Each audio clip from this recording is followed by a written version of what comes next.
Le 13 août 1961, à 1 h du matin, les autorités prennent des mesures radicales.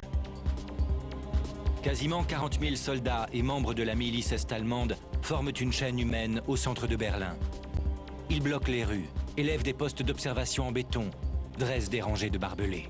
Le mur de Berlin revêt la forme d'un grillage de barbelés qui éventre la ville sur 43 km.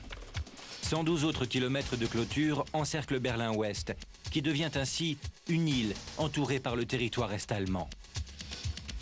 Des ouvriers affectés à la construction d'un mur de fortune haut de 1,50 m à 2,50 m et large de 75 cm sont placés sous l'étroite surveillance de l'armée. Ils utilisent les matériaux qu'ils trouvent, briques, blocs de béton et jusqu'au gravat de la guerre. Sur le rebord du mur, des tessons de verre fixés dans du ciment empêchent de l'escalader. L'ancienne frontière est devenue une barricade infranchissable. Ce qui faisait peur, c'était le fait d'être cerné. Nous appelions ça le KZ Berlin, le camp de concentration de Berlin.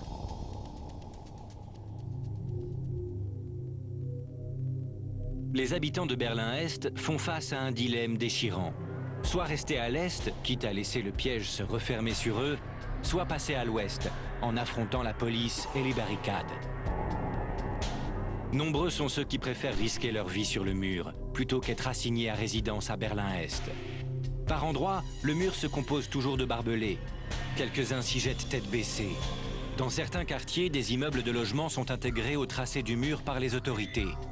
L'intérieur est considéré appartenir à l'Est. En bas, la rue est côté ouest. Lorsque les fenêtres du premier étage sont condamnées, beaucoup sont contraints de sauter, souvent dans les bras des pompiers acquis à leur cause, qui les attendent au sol. Ailleurs dans Berlin, le mur est interrompu par des cours d'eau et des canaux. C'est en les franchissant à la nage que beaucoup tentent de retourner à la liberté.